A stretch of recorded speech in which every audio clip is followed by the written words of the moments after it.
ये कहानी रामपुर नाम के एक छोटे से गांव की है, जहां मदन लाल अपनी पत्नी सीमा और बेटी काजल के साथ रहता था।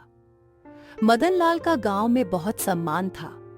सब गांव वाले उसकी बात मानते थे। उसके सामने बोलने की किसी की हिम्मत नहीं होती थी। एक दिन सीमा अपनी बेटी काजल से कहती है, बेटी, तुम शादी क्यों नहीं करना चाहती हो? तुम्हारे पिताजी तेरे लिए कितना परेशान रहते हैं और एक तू है जो शादी करने के लिए तैयार ही नहीं है। आखिर क्या वजह है इसकी? माँ, अगर तुम इतना कह रही हो तो मैं शादी कर लूंगी, लेकिन मेरी एक शर्त है। मैं शादी उसी लड़के से करूंगी जो मेरी हर बात मानेगा। अगर ऐसा कोई लड़का है तो मैं उससे खुशी खुशी शादी कर लूंगी। अब मैं ऐसा लड़का कहाँ से ढूंढ कर लाऊं तेरे लिए? मेरी बेटी, एक बात हमेशा ध्यान रखना, पत्नी को पति की हर बात माननी चाहिए। और एक तू है, उल्टा रिवाज चला रही है। कोई सुनेगा तो क्या कहेगा कि पत्नी पति पर हुक्म चलाती है और पति चुपचाप उसकी बात मान लेता है। देखो माँ, अगर तुम मेरी शर्त नहीं मानोगी तो मैं कभी शादी नहीं करूंगी, चाहे कुछ भी हो जाए। किसी तरह यह बात गांव में धीरे धीरे फैल गई और यह बात गांव के जमींदार के आलसी बेटे के कानों तक पहुंच गई। यह बात सुनकर उसे बड़ा आश्चर्य हुआ और उसने बोला, यह कैसी अजीब शर्त है। मैं इस लड़की का घमंड चकनाचूर कर दूंगा। मैं भी आज कसम खाता हूँ इसी लड़की से शादी करूंगा और कभी इसकी बात नहीं मानूंगा, चाहे जो भी हो। अगले ही दिन मोहन अपनी माता के पास गया और कहने लगा, माँ, मैं मदन लाल की बेटी काजल से शादी करना चाहता हूँ। क्या हो गया है बेटा तुझे? क्यों मजाक करता है? कल तक तो तू शादी के नाम से मुंह बनाता था और आज एकदम से शादी का ख्याल तेरे दिमाग में कहां से आ गया? चल मान ले, अगर हम तेरी शादी कर भी दें तो तू अभी कुछ करता धरता भी तो नहीं है। बीवी बच्चों का गुजारा कैसे करेगा? हम तेरा कब तक साथ दे सकते हैं? कभी न कभी तुझे कोई काम करना ही होगा। माँ, मैं अभी कुछ सुनना नहीं चाहता हूँ। मुझे बस शादी करनी है, वह भी मदन लाल की बेटी काजल से। तुम पिताजी से बात करके मदन लाल के घर जाओ, उनकी बेटी का हाथ मांगने मेरे लिए। गंगा अपने पति धनीराम से कहती है, बेटा जवान हो गया है, तुम उसका विवाह कर दो, मुझे भी थोड़ी राहत मिल जाएगी। इतना बड़ा घर है, मुझसे इतना सारा काम नहीं हो पाता है। अरे भाग्यवान, तुम यह क्या कह रही हो? मोहन तो कुछ करता धरता भी नहीं है, सारा दिन घर में यूं ही पड़ा रहता है। मैंने उससे कितनी बार कहा है, खेतों पर जाओ, काम करो, मजदूरों के साथ मिलकर थोड़ी मेहनत कर लिया करो, लेकिन वह है कि सुनता ही नहीं। हमारे पास इतनी सारी जमीन है, अगर वह खेती का काम नहीं सीखेगा तो फिर जमीन पर खेती कैसे करेगा? अगर उसे मेहनत नहीं करनी तो कम से कम खेतों पर जाकर मजदूरों को ही देख लिया करे कि वे सही से काम कर रहे हैं या बस समय ही पास कर रहे हैं। अब मैं अकेला कौन कौन सा काम देखूं? तुम सही कहते हो, लेकिन अभी वह ना समझ है। अगर हम इसका विवाह करा देंगे तो यह खुद ही काम करने की सोचेगा और इसका यह आलसीपन दूर हो जाएगा। कह तो तुम बिल्कुल सही रही हो। तुम्हारी नजर में कोई लड़की है मोहन के विवाह के लिए? हमारे गांव में मदन लाल जी रहते हैं। वह एक सम्मानित और अच्छे इंसान हैं। उनकी बेटी काजल बहुत ही खूबसूरत और सुशील है। अच्छा, तुम मदन लाल की बेटी काजल की बात कर रही हो? अरे, मदन लाल तो बहुत अच्छे इंसान हैं। गांव के सभी लोग उनकी बहुत इज्जत करते हैं। हम कल ही मदन लाल के घर जाएंगे मोहन के रिश्ते के लिए। तुम तैयारी शुरू कर दो। अगले दिन धनीराम और उसकी पत्नी मदन लाल के घर पहुंच जाते हैं। अरे जमींदार साहब, कैसे आना हुआ? सब ठीक तो है ना? हाँ मदन लाल जी, सब ठीक है। दरअसल हम यहाँ पर तुम्हारी बेटी काजल का हाथ मांगने आए हैं अपने बेटे मोहन के लिए। हमें पता चला है कि काजल बहुत शिक्षित और समझदार है। यह तो बहुत अच्छी बात है।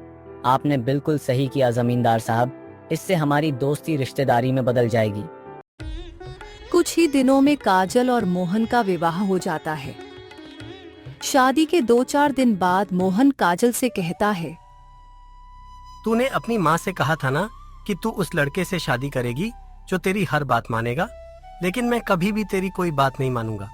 अब देखता हूँ तू कैसे मुझसे अपनी बात मनवाती है। मोहन काजल को बुरा भला कहने लगा और उसने काजल को एक चांटा मार दिया।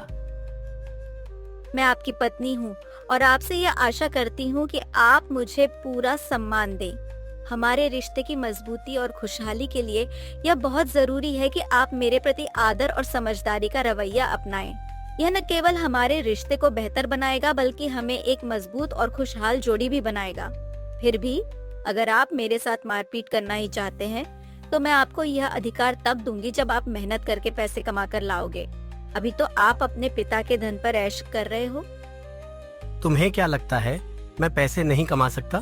तो फिर ठीक है, अब मैं तब तक घर में नहीं घुसूंगा जब तक मैं खूब सारा धन न कमा लाऊं।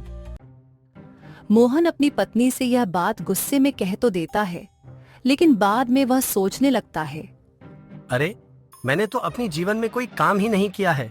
ऐसे में मुझे क्या काम मिल सकता है जिसे मैं कर सकता हूँ? एक काम करता हूँ, रमेश से मालूम करता हूँ। उसने बहुत सी जगह पर काम किया है, वह मुझे कोई न कोई काम के बारे में जरूर बता देगा।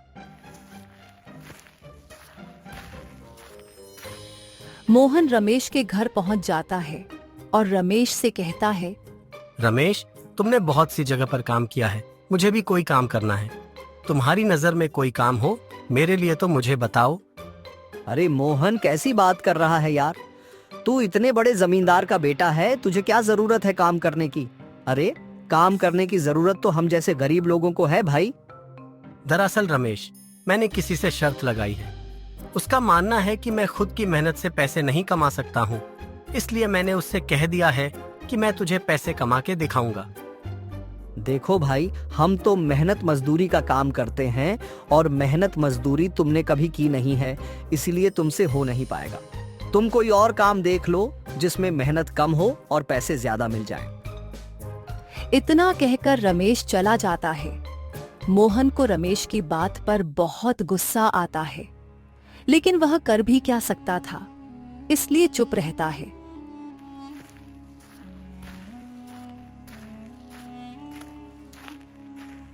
अगली सुबह मोहन काम की तलाश में निकल जाता है। वह अपने गांव से करीब 20 किलोमीटर दूर एक अमीर जमींदार के पास जाता है। जमींदार के पास बहुत सी जमीनें थी। सेठ जी, मैं पास वाले गांव रामपुर से आया हूँ आपके पास काम की तलाश में। अगर आप मुझे कोई काम दे देंगे तो आपकी बड़ी कृपा होगी। रामपुर गांव में मेरा बहुत ही अच्छा मित्र रहता है, उसका नाम धनीराम है। क्या तुम उसको जानते हो? जब मोहन धनीराम यानी अपने पिता का नाम सुनता है तो वह घबरा जाता है और सोचने लगता है, कहीं पिताजी को मालूम ना हो जाए कि मैं दूसरे के यहाँ मजदूरी करने आया हूँ। अब मैं क्या करूँ? अगर घर वापस गया तो काजल से किया हुआ वादा कैसे पूरा होगा? अरे जो भी होगा देखा जाएगा। अगर पिताजी को मालूम भी हो गया तो मैं उन्हें सब सच सच बता दूंगा। अरे भाई, किस सोच में डूब गए धनीराम का नाम सुनकर? नहीं सेठ जी, मैं किसी सोच में डूबा नहीं हूँ। हाँ, मैं धनीराम को जानता हूँ।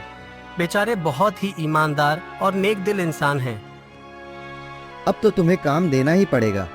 तुम मेरे मित्र के गांव से जो आए हो। देखो भाई, अगर तुम मेहनत और लगन से काम करोगे तो अच्छा पैसा कमा सकोगे। सेठ जी मोहन को काम पर रख लेते हैं और मोहन खूब मेहनत करता है। कुछ समय बाद मोहन के पास अच्छा खासा धन इकट्ठा हो जाता है, तो वह अपने घर जाने की सोचने लगता है।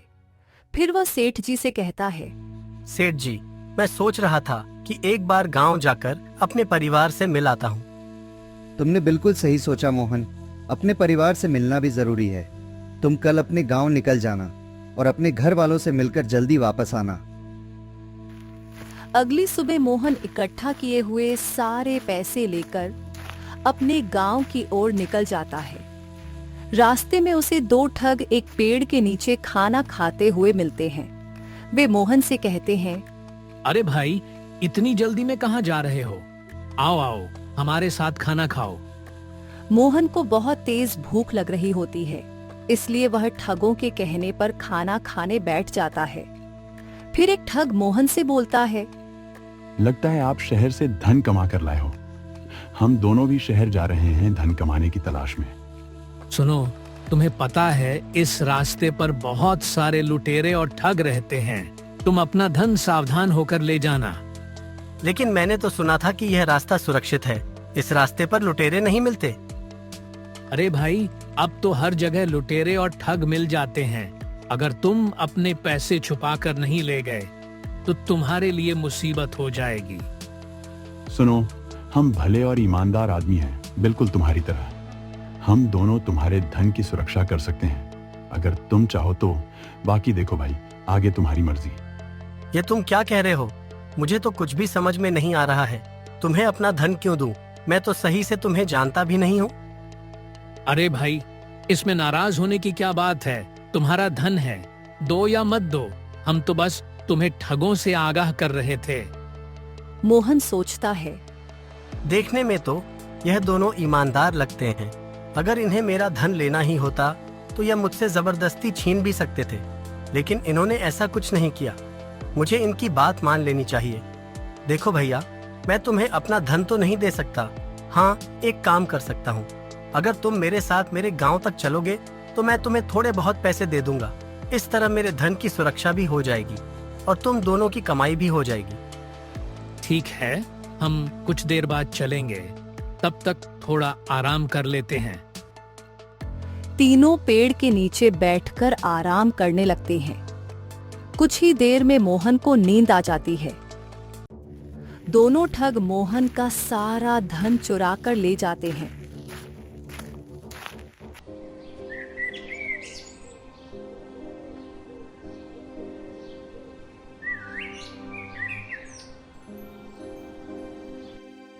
जब मोहन की आंख खुलती है तो उसे वे दोनों ठग कहीं भी दिखाई नहीं देते।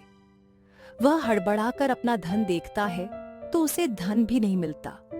इससे मोहन बहुत परेशान हो जाता है। धीरे धीरे रात होने लगती है।